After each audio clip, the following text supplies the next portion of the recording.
యేసు రక్తమే జయం పరిచర్య ప్రైజ్ ద లార్డ్. మే 23వ తేదీ 2024. ఈరోజు దేవుని వాక్యము, నేను నీతో చెప్పి ఉన్నాను, నీకు తోడై ఉన్నాను, భయపడకుము. నేను నీ దేవుడనై ఉన్నాను, దిగులు పడకుము. నేను నిన్ను బలపరుతును, నీకు సహాయము చేయువాడను నేనే. నీతి అను నా దక్షిణ హస్తముతో నిన్ను ఆదుకొందును. యెషయా గ్రంథము 41వ అధ్యాయం 10వ వాక్యము. నీవు ఆయనకు ప్రార్థన చేయగా ఆయన నీ మనవిని ఆలకించును. అప్పుడు నీ మార్గము మీద వెలుగు ప్రకాశించును. మీరు ఏ విషయాన్ని బట్టి మనుషులను నమ్మకుండా ప్రతి విషయంలోనూ యెహోవాను ఆశ్రయించుము.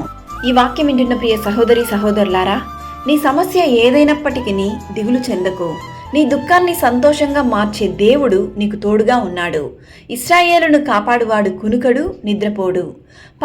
పాపపు జీవితం నుండి బయటకు రావాలని, విడుదల పొందాలని ఎంత ప్రయత్నించినా సాతాను నిన్ను బంధిస్తున్నాడా?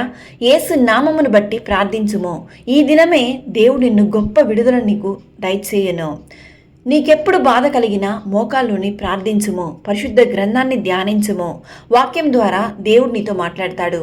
ఆయన నీకు తోడై ఉన్నాడు. దేనిని బట్టి భయపడకుము, దిగులు చెందకుము. నీ దేవుడైన యెహోవా నీకు తోడై ఉన్నాడు. ఆయన నీ బలహీన పరిస్థితిలో నిన్ను బలపరచును. నీ నిస్సహాయ స్థితిలో నీకు సహాయం చేయును. దేవుని హస్తము ఎల్లప్పుడూ నీకు, నీ కుటుంబానికి, మీ సంఘానికి, మీ ఆత్మీయ జీవితానికి తోడుగా ఉండును. యెహోవా నిన్ను ఆశీర్వదించి నిన్ను కాపాడునుగాక. ఆమేన్. God bless you.